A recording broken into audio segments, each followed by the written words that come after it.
Rinjani kembali menjadi sorotan masyarakat internasional. Setelah kasus Juliana Marins yang menggemparkan dunia, insiden pendaki terjatuh kembali terjadi di jalur pendakian Gunung Rinjani.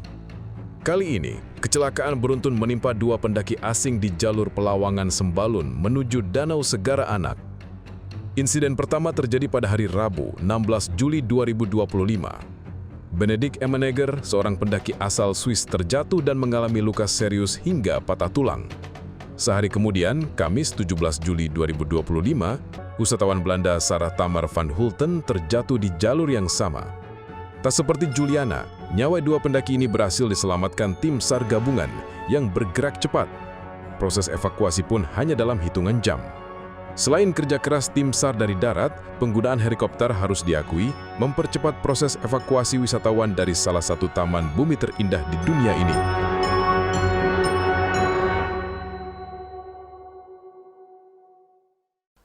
Di Juliana kami malah menyiapkan 3 heli. Oh, gitu ya. Iya, jangan dulu yang pemula lah. Kalau masih pemula mungkin bisa pemanasan dulu di gunung yang lebih pendek. Signalnya dia pakai ya maaf apa istilahnya tutup panci itu ya. Tribuners, jumpa lagi di acara Trilogi, Tribun Lombok, Dialog dan Inspirasi. Kali ini saya sudah bersama Kepala Basarnas Mataram, atau Kepala Kantor SAR Mataram, gitu. Bapak Muhammad Haryadi. Selamat datang Pak di kantor kami. Ya, terima kasih Mas. Masih semangat Pak ya? Insya Allah masih semangat. Kemarin kita harus mau tetap semangat. Semangat ya, harus ya. Wajib itu kalau Basarnas. Kemarin kita mau podcast, tapi akhirnya ketunda. Ternyata ada kecelakaan lagi di Rinjani kemarin Pak ya. Iya. Kita turut prihatin atau berduka atas insiden yang dialami para pendaki Pak ya. Iya. Pak Kepala, ini saya pengen dengar cerita bagaimana proses evakuasi dua akhirnya Pak. Kemarin kan saya siapkan untuk satu. Swiss sama Swiss saja. Ternyata bertambah jadi warga Belanda.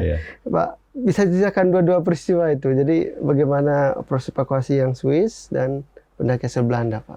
Ya, baik. Terima kasih, Mas, terkait dengan pelaksanaan operasi SAR. Yang pertama, kami atas nama Basarnas ya mengucapkan keprihatinan terkait dengan peristiwa atau kejadian yang terjadi secara beruntun ya di wilayah kawasan Taman Nasional Gunung Rinjani, yang artinya kita disorot terus ini dari kasus Juliana malah. Juliana. Terus ke Benedict, warga negara Swiss. Lalu setelah kita laksanakan operasi terkait dengan warga negara Swiss, lalu kita seperti yang disampaikan tadi, kami rencanakan podcast di sini, malah kami terima laporan terkait dengan Sarah dari warga negara Belanda. Ya alhamdulillah semua teratasi dan terevakuasi dengan berkat dukungan tim SAR gabungan. Tim SAR gabungan dan kecepatan informasi yang kami dapat dari pihak pengelola Taman Nasional Gunung Rinjani itu sendiri. Nah, kita kan tidak bisa bekerja sendiri nih Basarnas ini tanpa didukung oleh seluruh komponen SAR atau potensi SAR yang ada di wilayah kerja kita. Kita melakukan koordinasi dengan Taman Nasional, lalu dengan potensi SAR yang ada di wilayah kawasan nasional. Itu kan banyak dari TNI, dari kepolisian, dari pihak-pihak Rinjani Squad, atau MHC. Banyak sebenarnya potensi-potensi, termasuk dari para guide, kan dari semua porter bergerak. Itu bergabung. Artinya kita tidak bekerja sendiri karena kami juga memiliki potensi-potensi SAR. Dan kami di awal menerima laporan dari Taman Nasional Gunung Rinjani dan kami meneruskan ke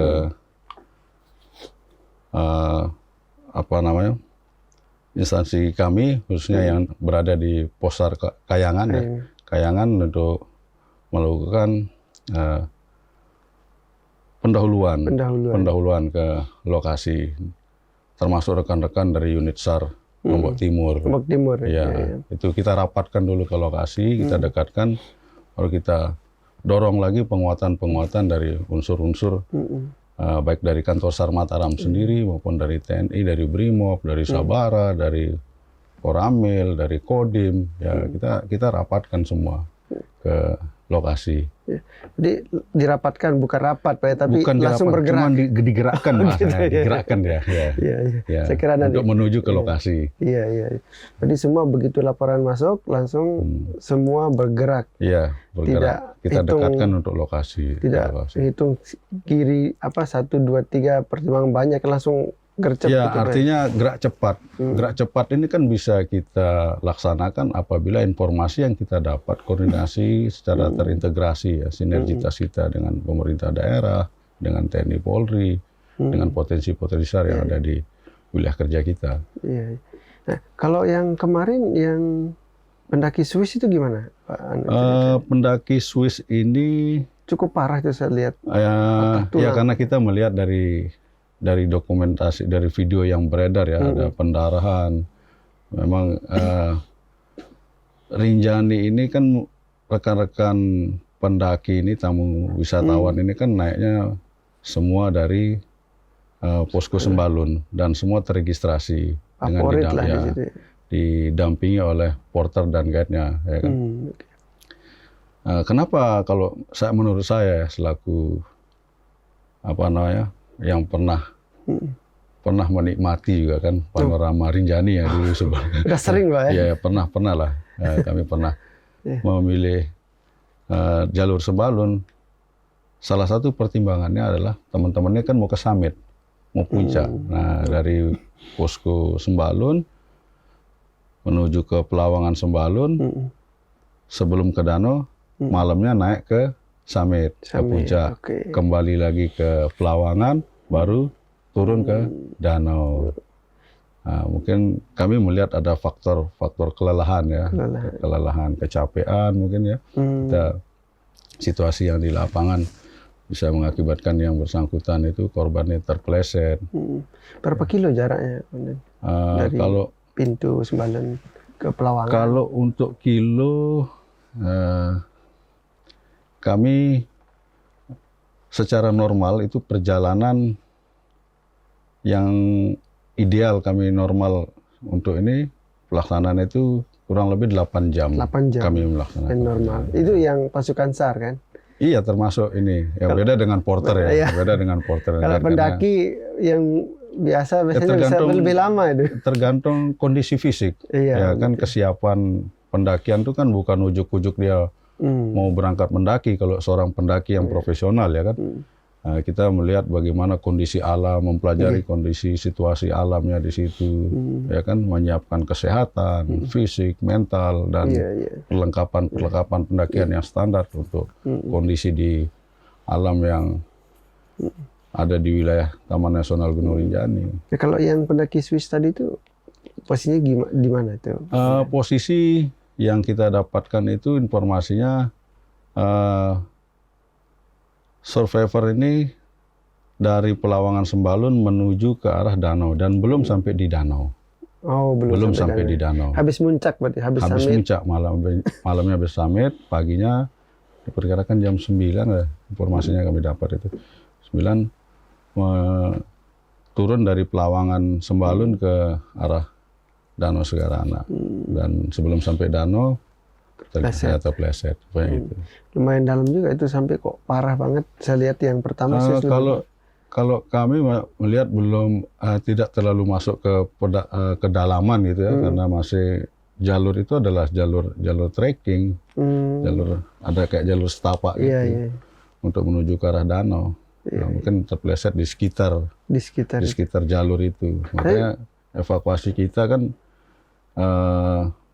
pertama menggerakkan heli ini kan kita koordinasi dengan pihak SGI Air Bali, dengan kantor SAR Denpasar ya. Nah, kepala kantor SAR Denpasar kami koordinasikan, dan ya alhamdulillah dengan kondisi cuaca ya, kondisi cuaca yang memungkinkan untuk dilakukan evakuasi udara, dan ada tempat pendaratan heli. Gitu. Di sekitar lokasi kejadian. Kalau boleh dijelaskan posisi ini kan dua ini yang Swiss sama Belanda ini hampir sama kan posisinya, dan saya lihat di video itu posisi mendarat heli itu di tempat lokasi yang sama, di tempat yang gitu. sama, karena jaraknya tidak terlalu jauh, Gitu. tidak terlalu jauh. Berarti kondisi medannya kemudian seperti apa? Kan ini berarti padang sapana atau apa? Kondisi medan yang jelas tidak seperti kondisi medan yang tempat jatuhnya Juliana. Oh ya, Ya, beda ya. kalau Juliana kan dia Summit menuju dari, Summit, ya. dari Pelawangan Sembalun ke arah Summit, Iya. ke arah Summit, lalu ada Cemara Nunggal. Nah, di bawah Cemara Nunggal posisinya. Itu pasti di punggungan Ya. kalau nggak salah. Ya, itu kan. punggungan. Terus artinya lokasinya kan agak terjal kalau di tempatnya Juliana. Terus banyak terjadi batu lepasan dan berpasir, dan tidak dimungkinkan untuk pendaratan heli di sekitar Juliana. Nah, ini juga yang orang perlu pahami kan, komandannya. Jadi posisi yang di Juliana ini kan di punggungan, dan karakter lokasinya medannya beda. Jauh beda. Kan di Rinjani nggak satu. Oh iya, karena Rinjani ini pemandangannya sangat indah dan terpesona kalau orang mau naik Rinjani. Di posisi Pelawangan, Sembalun atau Senaru itu kan sudah terhampar kelihatan pemandangan yang begitu cantik, ya. Ada Gunung Baru Jarinya, ada pandangan terkait dengan danaunya sudah kelihatan di posisi itu. Dan itu kondisi medan menentukan cara evakuasi kan? Betul. Iya. Berarti ada yang berpasir, ada yang rumputan. Dan, ya kita pastikan bahwa tempat landing heli itu betul-betul aman. Betul-betul safety. Jadi itu yang membedakan, komandannya. Betul. Makanya orang ini kok dipakai heli yang sebelumnya nggak pakai heli gitu, yang Juliana lah. Bukan. Jadi gini, jangan salah persepsi dulu. Iya. Di Juliana kami malah menyiapkan 3 heli. Gitu. Iya, kami menyiapkan 3 heli. Yang pertama heli dari Air Bali sudah standby untuk melaksanakan evakuasi karena kita belum menemukan di mana titik jatuhnya Juliana. Sampai di hari ketiga. Sudah standby ya? Ya, heli sudah standby. Baik dari PT Aman, dari Basarnas, heli Basarnas maupun dari Air Bali. Kalau nggak salah Pak Gubernur langsung perintahkan di rakor online itu ya? Betul. Pak Gubernur langsung merintahkan heli milik PT Aman untuk semua heli yang bisa.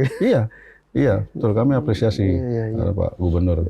Cuman memang medannya dan kondisi cuaca. Dia tidak bisa menggapai ke lokasi itu. Kami sudah kasihkan koordinat posisi Juliana berdasarkan hasil visual drone yang menangkap keberadaan Juliana, dan kita juga waktu itu kan digunakan drone thermal milik kantor SAR Mataram, ya kan? Posisi Juliana sudah kita dapatkan koordinatnya, dan berdasarkan pengamatan drone saya sampaikan bahwa Juliana tidak bergerak, tidak ada pergerakan pada saat pantauan visualisasi drone. Gitu. Dan kami laporkan koordinatnya ini sampaikan ke pihak Air Bali maupun dari Aman maupun dari heli Basarnas yang standby di Bijam pada saat itu. Dan kondisinya memang waktu itu sangat kabutnya agak tebal. Iya. Nah, sebelum jauh soal heli itu, Pak, nanti kita punya obrolan khusus soal heli ini. Ini tadi yang pendaki Swiss sama Belanda tadi, berarti memungkinkan mereka untuk menggunakan heli. Betul. Dan kita kan punya strategi evakuasi ya. Strategi utama memang pilihan yang paling utama kita menyiapkan evakuasi udara, ya kan, untuk mempercepat karena kondisi korban kita masih nyatakan selamat. Ya, ini dipastikan target. Ya, ini kan dan selalu didampingi oleh porter dan guide. Wajib ya. Kesetiaannya porter bertanggung jawab terhadap tamunya. Jadi pilihan utamanya ya tetap heli. Apabila memungkinkan terkait dengan kondisi cuaca dan tempat pendaratan heli. Gitu. Terus plan B kita juga menyiapkan evakuasi darat secara manual. Tetap itu ya, udah standby semua. Itu darat maupun plan A, plan B. Darat, udara tetap standby semua. Kita siapkan. Itu kalau kita bandingkan ya, ini evakuasi warga negara Swiss sama Belanda ini hitungan jam itu, Komandan. Bahkan saking cepatnya bergerak, komandan baru duduk di sini langsung balik ke sana. Belum sempat ngopi dulu langsung balik. Iya. Nah, itu ini kok bisa lebih cepat ini komandan, ini tidak sampai berhari-hari gitu kan. Itu apa koordinasinya lebih bagus sekarang atau lebih dibandingkan sebelumnya atau gimana? Atau karena iya, setelah Juliana ini? Alhamdulillah ini kan berdasarkan daripada evaluasi ya, evaluasi bersama dan kecepatan informasi, kesigapan rekan-rekan ya kan, koordinasi yang terintegrasi ya kan, pada intinya seluruh stakeholder. Artinya kecepatan informasi yang kita dapat, kita teruskan, kita tindak lanjuti dengan menggerakkan tim. Nah, dan kami selaku SMC, SAR Mission Coordinator, dalam hal ini Kepala Kantor SAR ya, Mataram, untuk mengkoordinasikan dan mampu mengendalikan semua unsur-unsur yang ada di wilayah kita. Dan kami selalu intens dengan pihak Taman Nasional, dengan Kabale, lalu kami sama-sama koordinasi juga dengan pihak PT SGI Air Bali, dan kebetulan juga ada kerjasama dengan kantor SAR Denpasar ya, kita pastikan bahwa heli untuk didukung untuk bergerak ke lokasi. Dengan laporan yang kedua ini kan dengan informasi yang lebih mudah diterima oleh pihak Air Bali bahwa kondisinya sama di sebelumnya, sehari sebelumnya. Jadi tidak terlalu membaca situasi lagi lah, intinya gitu. Karena yang Swiss koordinatnya sudah pasti. Pasti ya. Di jalur Pelawangan Sembalun itu Dana Segarana. Dan akurasi informasi terkait dengan koordinat keberadaan korban itu kan sudah tepat.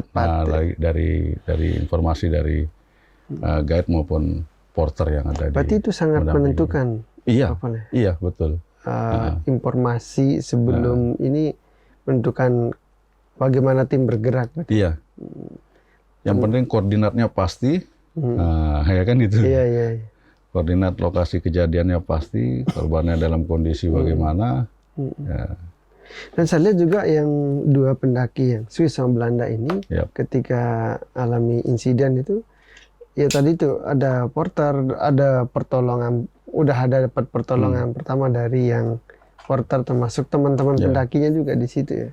Iya. Itu tuh menentukan juga. Iya, artinya kan itu paket ya. Itu kan paket programnya dari trekking organize ya kan. Dia dilengkapi, disertakan dengan porter dan guide dalam rangka pendakian. Ya, jadi mereka juga bagian dari rescue ketika terjadi insiden. Harapan kami ke depan, ya ini kan lagi dilatihkan juga ya, dilatihkan. Kita juga nanti di tanggal 28 Juli ini akan melaksanakan kegiatan pemberdayaan masyarakat bagi kawasan di sekitar Taman Nasional Gunung Rinjani.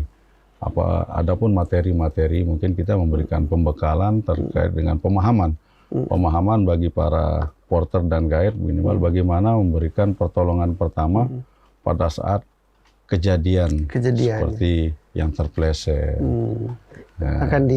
Kita berikan materi semacam medical first responder atau P3K. Gitu.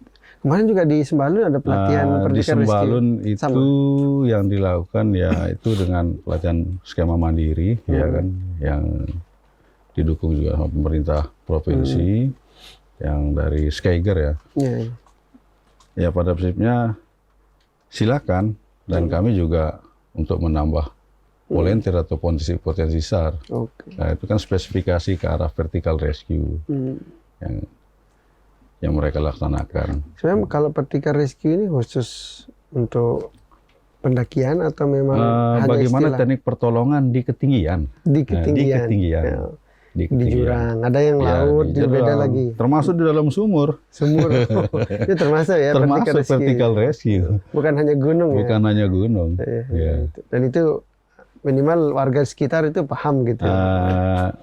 Artinya kan Ini kan pembekalan ya, pembekalan. Nah, kita bicara pembekalan. Dan kami nanti ada program juga pemberdayaan masyarakat dan Basarnas juga setelah Dayamas, program Dayamas di tanggal 28, kita lanjut langsung ke pemberian materi pelatihan untuk masyarakat sekitar. Kita juga tabulasi masyarakat yang memiliki kompetensi nanti ya, yang organisasi-organisasi yang ada di Taman Nasional seperti Jani Squad, ya kan, yang MHC. Kalau yang pendaki Swiss yang Belanda ini kemarin berapa jam itu Pak? Yang dua-duanya ini? Yang kalau Swiss itu 5 jam. 5 jam. Kurang lebih 5 jam. Tapi kalau yang Belanda kemarin lebih cepat dia. Kalau kita hitung dari pergerakan heli, kurang dari 3 jam malah. 3 jam. Ya. Ini Superman. Kalau ini kan kalau dari pergerakan helinya ya.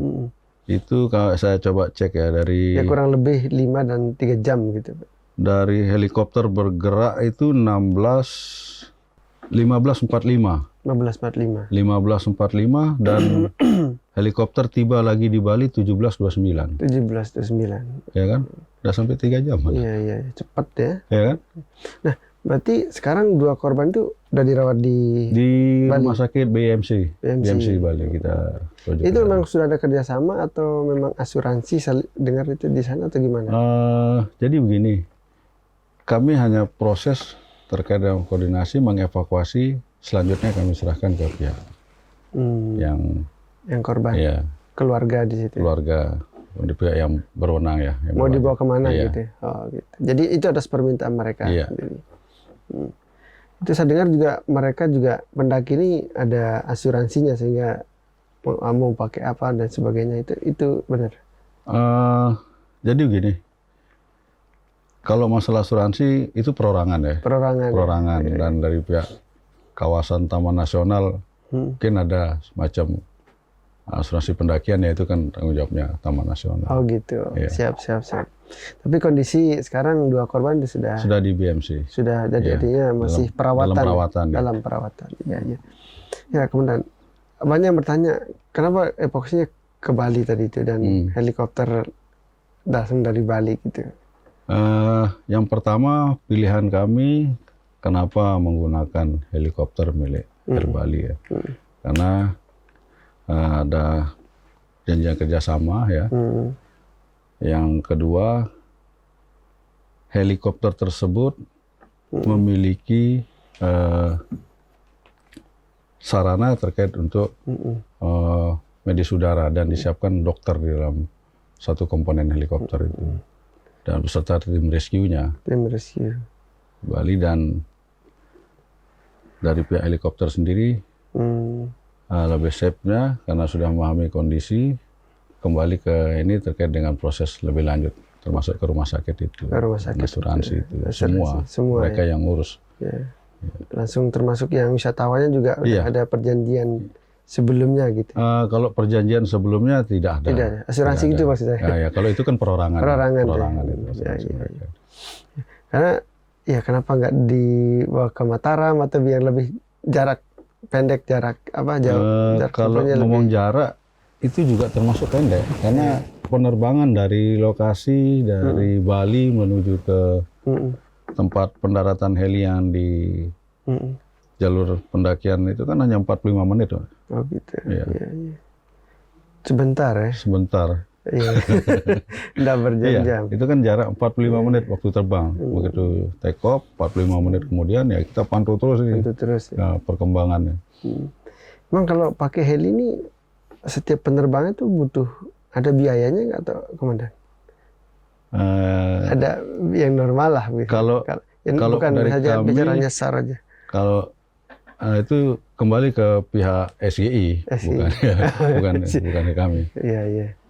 Artinya biar misalnya, tapi kalau SAR bergerak kan memang sudah tugasnya gitu. Iya.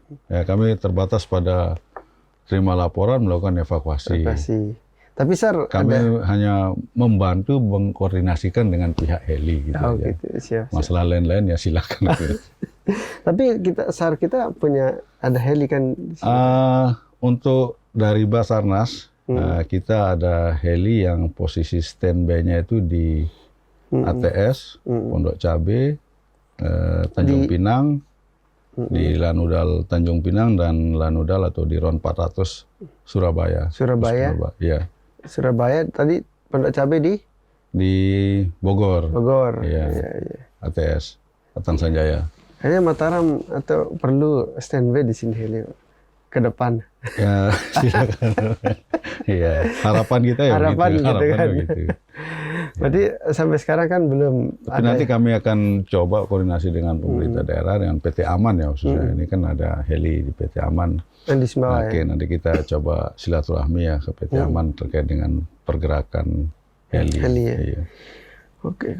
Jadi kalau pergerakan heli ini gimana sih hitung-hitungannya, Komandan? Apa istilahnya, harus syarat pangkalannya, helipadnya, atau apa yang dibutuhkan sih sebenarnya untuk misal daerah itu punya heli rescue yang standar gitu, apa yang? Jadi gini, yang dimaksud pergerakan heli kan kita lihat dari skala musibah yang akan atau skala kecelakaan yang kita akan laksanakan, operasi SAR yang akan kita laksanakan. Kita menyesuaikan terkait dengan standar. Kalau heli Basarnas ini kan ada jenis AW, ada Dopang, ada chopper atau Bolko, ya kan?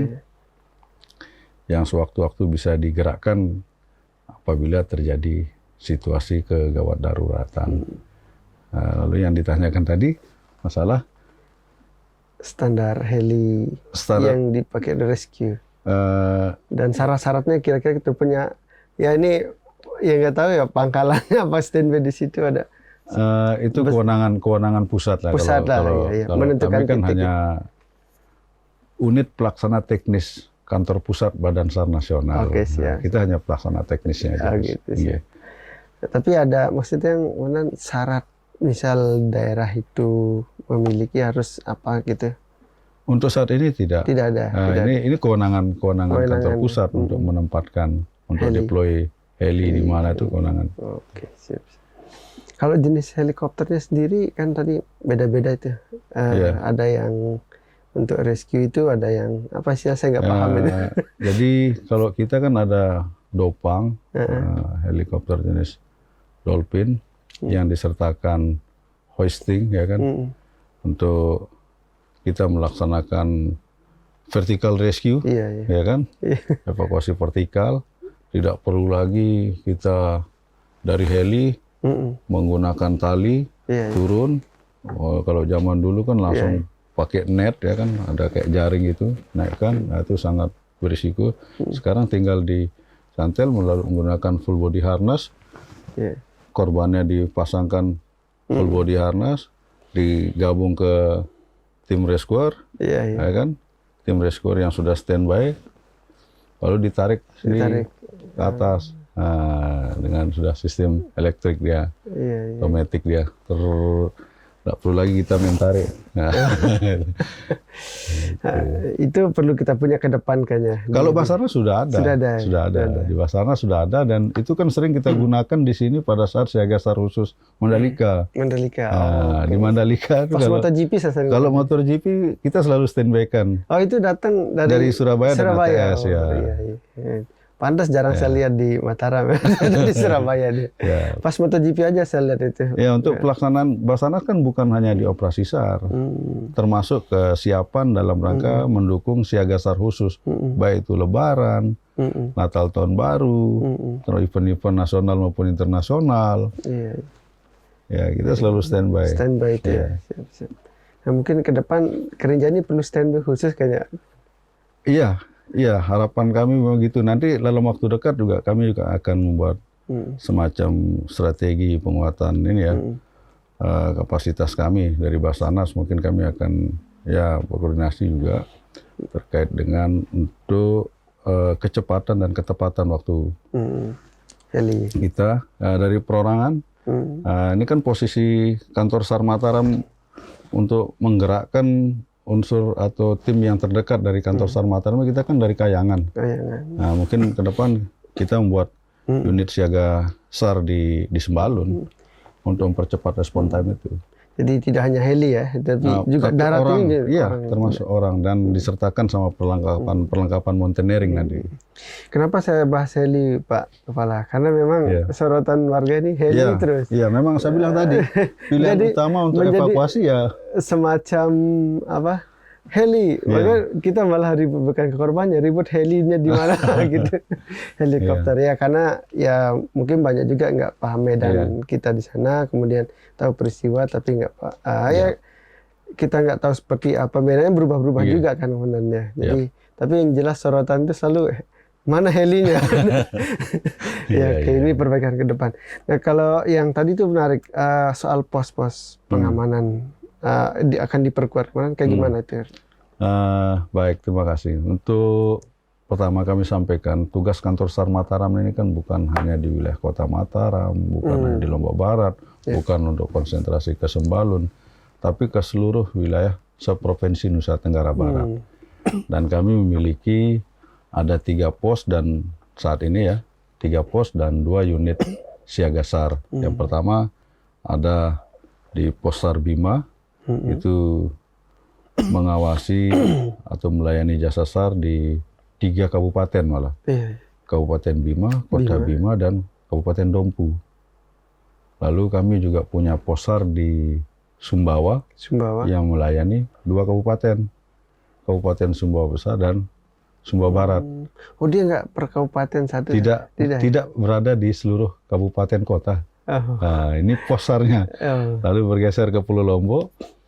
Di ujung timur itu ada pos SAR Kayangan. Pos SAR Kayangan. Dan kita kan borderless nih pelaksanaan operasi SAR. Kalau ada di Selat Alas, bisa juga dari pos Kayangan untuk nge-backup kejadian, ya kan? Bukan hanya Gunung Rinjani aja dia pos SAR Kayangan ini, termasuk kecelakaan transportasi laut, ya kan? Sampai ke wilayah selatan. Ya kan, wilayah selatan di mana namanya, di Ekas, itu kan? Oh sampai Ekas. Ya itu wilayah Kayangan, itu wilayah Kayangan itu. Nah lalu ada unit siaga SAR Mandalika yang di dekat sirkuit kami diberikan khusus fasilitas pemanfaatan lahan di di KIK itu. KIK Mandalika. Ya, KIK Mandalika. Lalu kami juga ada di unit siaga SAR Bangsal. Di Teluk Nare. Kami juga didukung sama pemerintah Kabupaten Lombok Utara. Totalnya berapa kemudian jadi? Kalau total 3 pos, 2 unit siaga SAR dan 3 pos, 2 USS, unit siaga SAR, dan 1 lagi itu ada rescue boat 220 Mataram yang kita standby-kan di Lembar dengan panjang kapal itu 36 meter. Nah, saya dalam kesempatan ini juga membuat macam strategi untuk atensi ke Rinjani. Ya kayaknya kita perlu buat ini unit siaga SAR di Sembalun. Nah, nanti terintegrasi sama teman-teman nasional, Taman Nasional Rinjani. Ya karena ribuan juga orang mendaki. Iya, setelah kita tahu datanya dari ini, itu yang waiting list 13. Itu Rinjani itu favorit. Keluar itu. Khususnya lewat jalur pendakian Pintu Sembalun. Malah banyak yang ke Rinjani loh Pak daripada ke Mandalika. Iya kan? Iya. Ya, memang apa namanya orang dan minat khusus itu wisata minat khusus. Yang khusus berminat aja kan, karena enggak bisa umum. Enggak bisa dipungkiri. Kalau menurut saya memang ya panorama Rinjani itu memang luar biasa bagi penikmat alam lah ya. Penikmat alam. Kayaknya komandan perlu naik lagi nih. ya mohon maaf karena saya orang sini ya, sudah pernah lewat jalur Senaru. Ya kan? Semua jalur sudah? Tidak semua jalur lah, tidak semua jalur. Dulu masih di Ayubri. Memang saya awalnya kan berkarir dari kantor SAR Mataram sebelum ke mutasi dari Mataram. Ya. Sekarang jadi alhamdulillah leader di sini. Amanah. Amanah. Pulang kampung nih. Pulang kampung sementara dulu kayaknya. Ini tapi pulang kampung dikasih PR sangat besar ini. Tidak hanya orang Indonesia ini Pak, internasional yang semua mata tertuju ke Rinjani, ke Mandalika. Jadi DB mendunia kan. Iya. Soal rescue terutama ini. rescue. Kita butuh komandan yang tangguh, Pak. Nah, bicara soal itu, Pak. Soal fasilitas, alat fasilitas, katanya butuh peremajaan Iya. di Betul. kantor SAR Mataram ini. Ya. Jadi gini, untuk peralatan SAR yang kita miliki, khususnya untuk peralatan mountaineering, ya alhamdulillah sudah tercukupi pada intinya. Baik itu dari peralatan-peralatan mountaineering dari tali, dilengkapi dengan peralatan-peralatan ascent descent, ya. Itu tandunya, baik tandu sketcher, baik tandu basket, baik tandu spinal, itu udah ada. Nah, kalau tali ini kan kita tidak tahu, Mas. Oke, dibilang usianya muda gitu kan, baru setahun, ya kan. Lalu terkait dengan historinya kita harus tahu, ya kan, histori penggunaannya. Nah, contoh kayak penggunaan yang kemarin di 600 sampai menggunakan sambung menyambung tali, ya kan. Itu kan kita pastikan, kita cek lagi. Setiap penggunaan itu kan kita cek, ya kan. Selalu dilakukan pemeliharaan. Tugas rescuer kantor SAR kita itu kan siaga, latihan, dan operasi.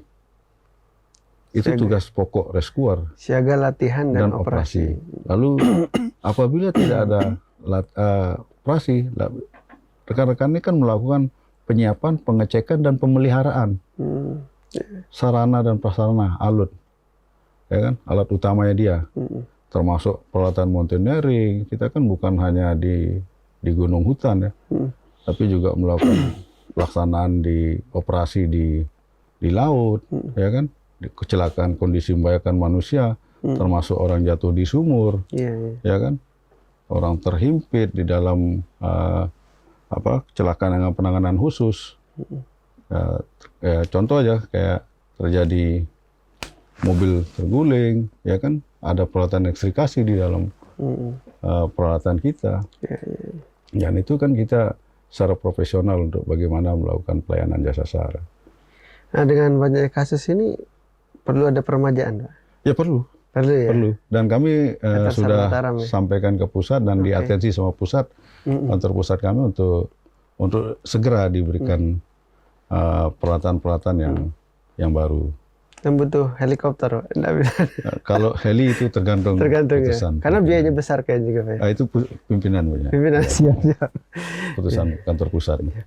Jadi kalau kemarin yang pendaki Belanda sama itu dia peralatan dipakai butuhkan apa aja tuh, Pak? Nggak perlu tali kan, beda kan sama juga. Itu tidak. Dia kan langsung menggunakan tandu yang dibawa langsung oleh satu paket pesawat, ya kan? Iya. Peralatan medis. Itu kan ada dokter langsung yang mengontrol kondisi korban.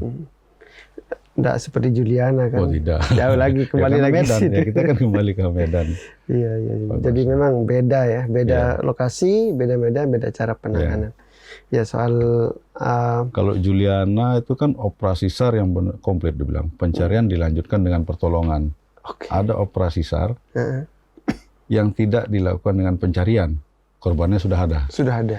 Ya kemarin termasuk yang itu. Tidak pencarian, langsung pertolongan. Pertolongan. Oke. Biasanya operasi kalau penyelamatan ya. Operasi penyelamatan. Oke.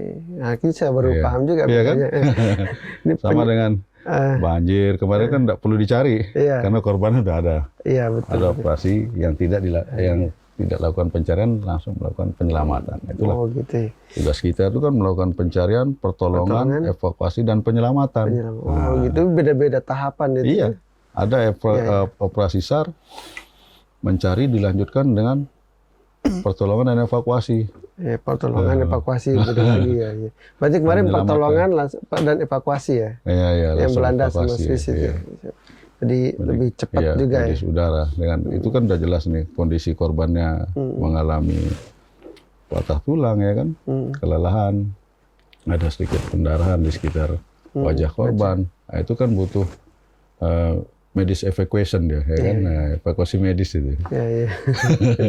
Dan untungnya ada rekannya yang dari dokter juga di situ. Iya. Berarti memang sebelum tim SAR nyampe itu orang di sekitar ini yang menentukan juga ya? Iya, kecepatan informasi itu yang paling penting. Itu kalau istilah kita kan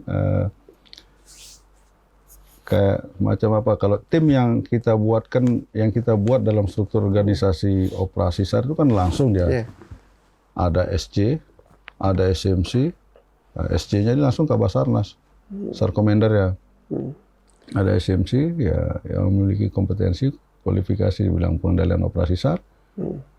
Kami kepala kantor SAR Mataram, ada di bawah SMC itu ada OSC, orang yang mengetahui, Komandan On-Skin Coordinator, komandan lapangan yang mengetahui dari awal sampai kejadian dan memahami kondisi alam. Itu namanya OSC.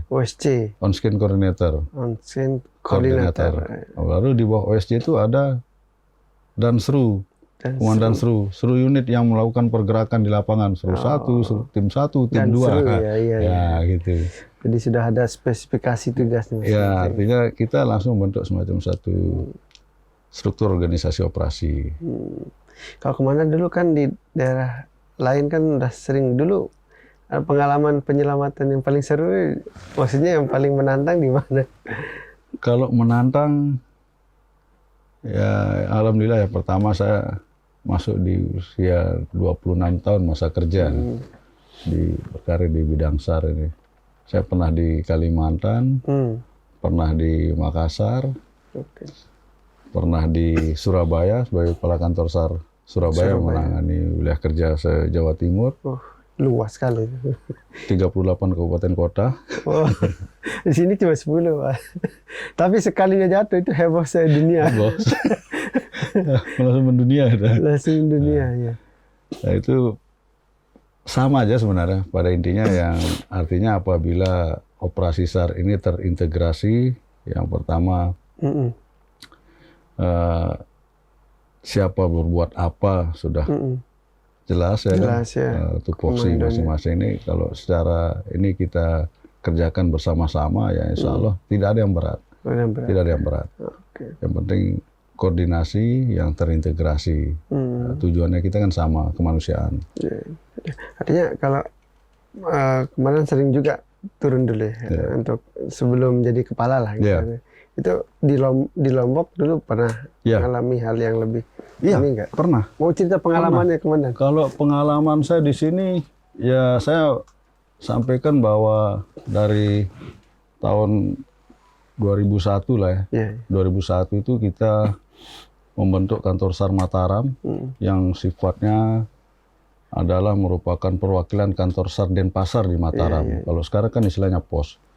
2001 itu saya masih ingat, 24 September 2001 kita diberikan tempat sama provinsi di kantor KPU yang sekarang ini.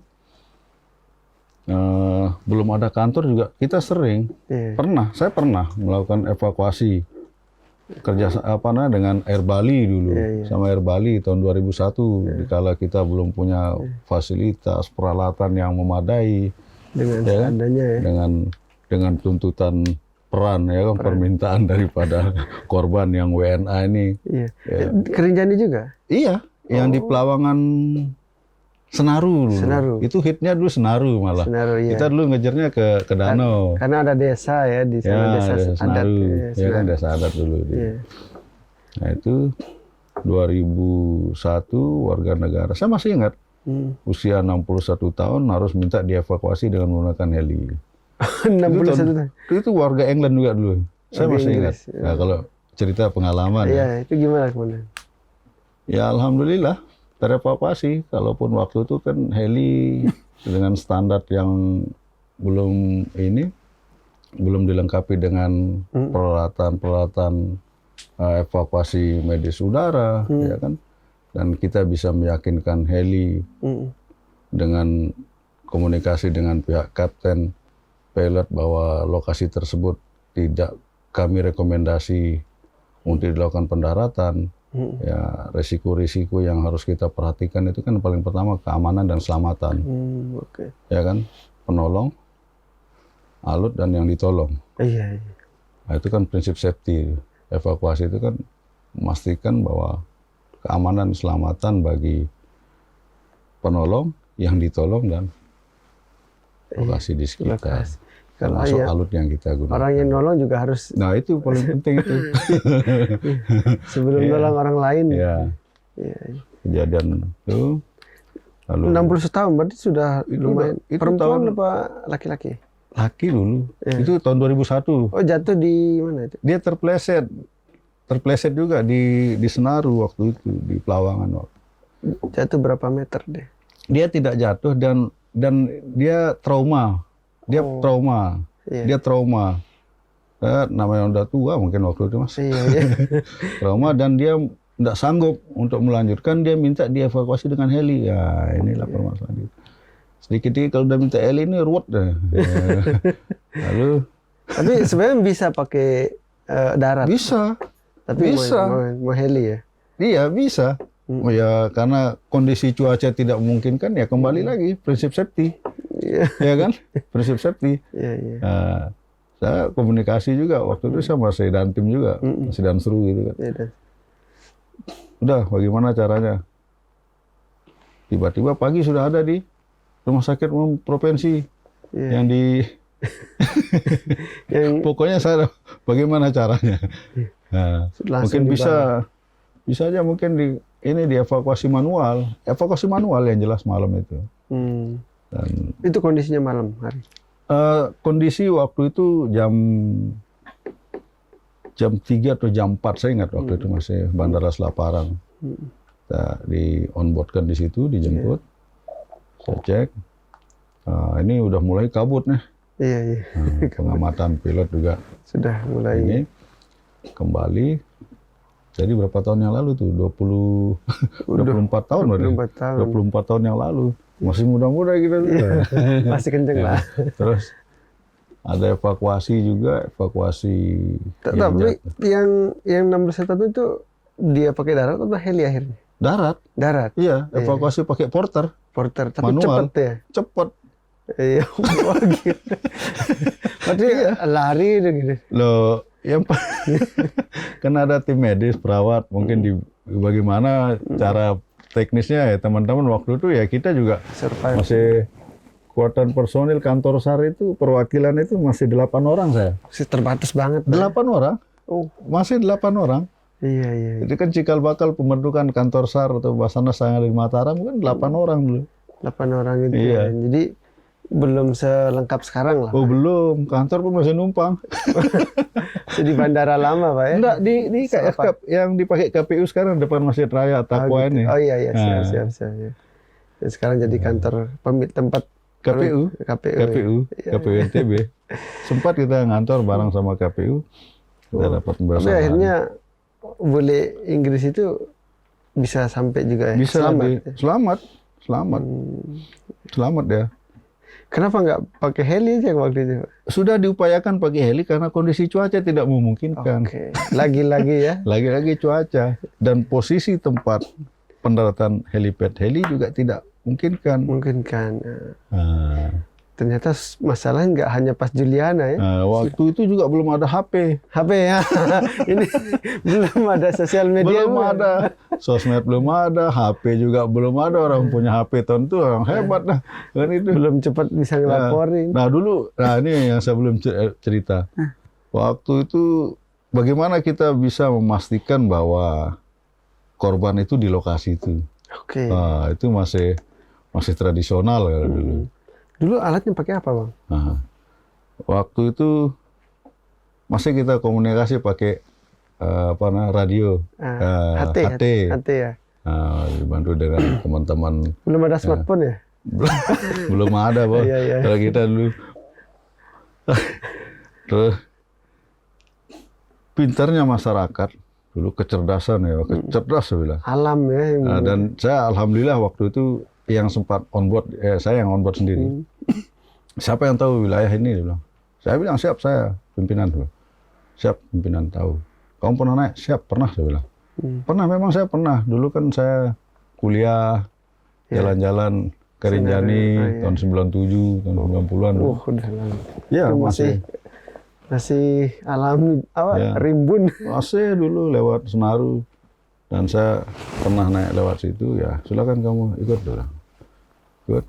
Dan dia bisa memberikan signal signalnya dia pakai ya maaf apa istilahnya tutup panci itu ya. Oke. Tutup panci itu dihadapkan ke sinar matahari. Oh. Teng dia mantul. Nah, Ah. tahulah sama pilot. Ah itu dia kayaknya. Pakai pakai tutup panci. Iya waktu itu kan bisa. Nah ini kan porter ini kan apa nah? Oh, porter yang ini. Iya teman-teman guide porter itu mantulkan cahaya dia. Pantul lah. Bisa dilihat sama pilot waktu pilot. itu. Berarti pencarian pakai helikopter. Ya kita kan holding di atas danau kan karena informasinya dia di Pelawangan Sembalun, di Pelawangan Senaru. Oh. Titik Oh, ini kasus yang beda ya? beda, Oke. bukan di Sembalun tapi di Senaru. Iya. Tahu Pelawangan? Tahu Pak, saya bilang. Nah, yang penting kita kan lihat atas danau Iya. di posisi barat, ya kan. Posisi timur kan Pelawangan Sembalun, yang barat Senaru. Saya patokan saya itu. Akhirnya Dari pakai atas kan panci. nggak kelihatan kabut. Ada sinar matahari dari situ kita lihat pantulan cahaya. Tutup panci. Ya, iya dari seng-sengan itu. Oh, seng-sengan ya. Ya, Jadi giniin ya. ya sama bisa. Mereka juga udah tahu sedang Dia kelihatan di situ ada berjajar.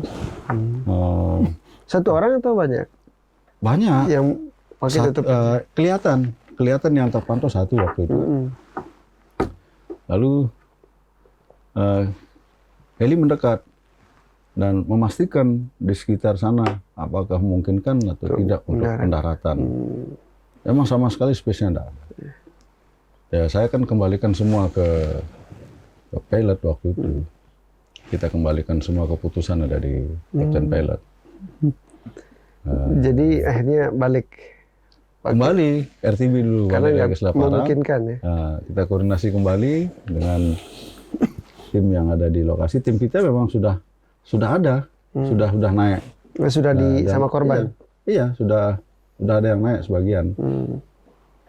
Makanya Basarnas itu kan kita dari kantor SAR itu tidak bisa kerja sendiri, Iya. bukan didukung sama potensi-potensi SAR.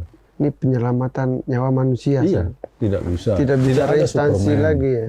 Tidak ada one man show, Iya, ya kan? Yang ada kan kalau dalam pelaksanaan proses pencarian atau evakuasi ini kan kita semua super tim lah. Semua saling Ya, bantu. saling Fokus ke bahu-membahu. korban ya. Iya. Menyelamat. Misinya satu kan kemanusiaan. Gitu bos. Iya. Nah akhirnya berarti yang masalah yang hampir serupa juga udah lama pernah. Ya? Sebelum-sebelumnya. Sebelumnya. Iya. Memang kan kondisi medan, Kondisi dan medan. perhitungan. Iya. Perhitungan yang matang lah. Jangan sampai kita kita mau mencari, menyelamatkan, jangan sampai sebaliknya lah. Oke.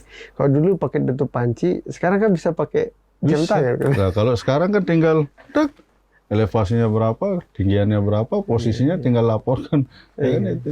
Berarti penting juga semua pendaki Iya. pakai smartwatch itu ya. Iya. Penting. Iya. Asal tahu cara penggunaannya aja. Banyak juga yang nggak tahu. Iya. Handphone juga ya. Iya. Siap. Oke, Komandan. Jadi Ini bagian cerita lah. cerita masalahnya. ini penting karena ya seru juga ini ternyata ada tutup Ya, panci. kalau kita Bagaimana tuh survivalnya? di SAR ini kan ibaratnya mohon maaf ya kegiatan usaha mencari, menolong, evakuasi dan menyelamatkan jiwa manusia yang diakibatkan oleh kecelakaan, transportasi, ya kan, bencana alam, kondisi membahayakan manusia, kecelakaan dengan penanganan khusus, ya kita dimanapun, kapanpun dan terhadap siapapun. Oke. Nah, jadi kalau secara medan kita kayak gorila ya, di gunung, rimba dan laut. dan anggotanya memang harus benar-benar Kita juga terlatih ya. punya SDM ya, SDM sumber daya manusia. Untuk kantor SAR Mataram itu sekarang kurang lebih 128 orang yang tersebar. 128 Ya, 128. Itu sudah sama CPNS-nya nih. Iya. Sama Iya. yang kerja kantor lah, administrasinya Iya, kan. administrasi itu seluruhnya dan kita bagi ke masing-masing pos dan unit siaga SAR.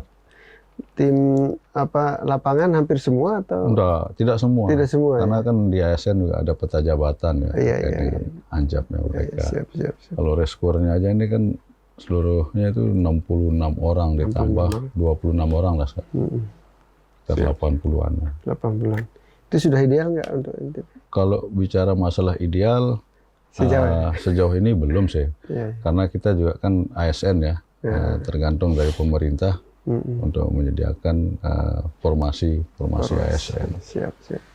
Terakhir mungkin, Komandan, bagian terakhir ini soal bagaimana ini dari pengalaman Komandan juga sudah pernah dari teknologi masih sangat manual sampai yang sangat sekarang sudah sangat canggih lah gitu kan, per real time kan orang bisa update status dari mana-mana.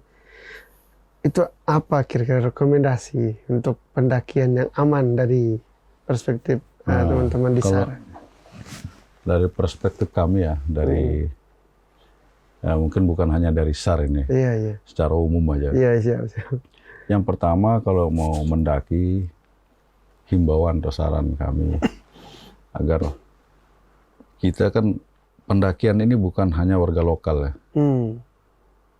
Lokal warga NTB, tapi kan di luar NTB, baik nasional maupun mancanegara, agar bisa mendownload dulu kan, seperti apa sih Rinjani ini, memahami kondisi Rinjani, lalu dengan kondisi-kondisi Rinjani kita sudah pahami, lalu mempersiapkan fisik ya kan. Kesehatan, karena Rinjani tidak sama dengan gunung-gunung lain yang ada di Indonesia, ya kan itu. Pastikan kesiapan fisik, mental. Kalau menurut kami, jangan dulu yang pemula lah. Kalau masih pemula, mungkin bisa pemanasan dulu di gunung yang lebih pendek daripada ini masih kontroversi nih, yang pemula.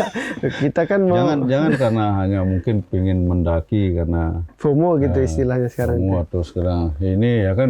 Takut ketinggalan. Tren. Nah, itu kesehatan dipastikan, fisik ya. Terus yang berikutnya adalah penggunaan perlengkapan, peralatan-peralatan pendakian. Ya kan? Pendakian ada dari kepala sampai kaki. Ya kan, ibaratnya kan gitu. Kayak apa misalnya? Nah, katakan ada headlamp, ya kan. Bukan helm kan? Ya kan ada lampunya, ya kan. Iya. Ada termasuk kebutuhan kayak sleeping bag, kantong tidur, jaket, ya kan, sarung tangan, ya kan. Sepatu pendakian seperti apa, celananya, ya kan, peralatan safety-nya, perorangan dan beregu, dan pastikan bahwa agen kalau memang menggunakan ini yang sudah sesuai gitu, dan patuhi taati peraturan-peraturan yang ada di kawasan Taman Nasional, itu yang paling penting. Itu penting ya, mengerti rambu gitu. Ya, rambu kan terregistrasi, masuk lewat jalur Sembalun. Laporkan kan di Taman Nasional itu kan ada Rinjani itu, katakan lewat aplikasi Rinjani, baru dapat kuota untuk naik. Di setiap detail himbauan anjuran itu harus benar-benar diperhatikan. Iya, harus jangan dianggap, jangan diremehkan, diabaikan. Iya, itu penting. Karena kadang-kadang kan orang juga banyak turun naik. Naik turun. Ya kan karena kondisi fisik orang itu kan beda-beda. Beda-beda dia. Iya, kan orang kampung sana kan pakai sendal aja cukup. Ya tergantung fisik. Kesehatannya sudah kalau yang kita dia udah terbentuk sama alam, di sana udah nyatu, instingnya udah main gitu. Iya. Siap. Tidak boleh. Ya makanya saya bilang di awal, memahami kultur yang ada. Memahami medan. Memahami medannya. Ya, kalau orang sekitar, bukan untuk orang kawasan Sembalun, kalau dia sudah tahu, tapi yang orang di luar, ya kan harus betul-betul mempelajari situasi kondisi di situ. Siap. Ya, Bos. Tidak boleh kita meremehkan setiap. Kita harus bersatu dengan alam. Kita harus bersatu dengan alam. Cakep sekali, Komandan. Ya. Baik, terima kasih banyak, Komandan. Luar biasa sesi sharingnya hari ini. Banyak kita dapat insight yang bagus lah. Semoga kita berdoa dan berharap tidak ada lagi kecelakaan. Yap. Tapi kesiagaan tetap harus diperkuat di baik tim SAR maupun semua komponen masyarakat. Yap. Atau Komandan mau closing statement? Ya sama sebenarnya tadi kita Ya. tidak ingin lagi menambah korban. Ya. Kami dari Basarnas ya kembali lagi kami prihatin dengan kejadian-kejadian ini dan kami juga berterima kasih kepada seluruh unsur SAR gabungan atau tim SAR gabungan yang selalu sigap ya apabila terjadi kondisi membahayakan manusia. Kami butuh laporan cepat ya untuk pelayanan kita agar kita bagaimana dalam melaksanakan operasi ini tetap selalu bersinergi. Siap, siap. Yang jelas kan kita Basarnas ini we are family, kita semua saudara. Kita Satu semua jiwa, saudara. satu rasa. Satu jiwa, satu rasa. Wah, penutup yang menggerakkan kita semua. Terima kasih Ya. Pak Haryadi sudah hadir di Trilogi ya, Tribun Lombok Dialog dan Inspirasi. Baik, Tribuners, itu dia obrolan kita bersama Kepala Basarnas Mataram, Muhammad Haryadi. Kita jumpa lagi di edisi Trilogi selanjutnya. Assalamualaikum warahmatullahi wabarakatuh. Terima kasih.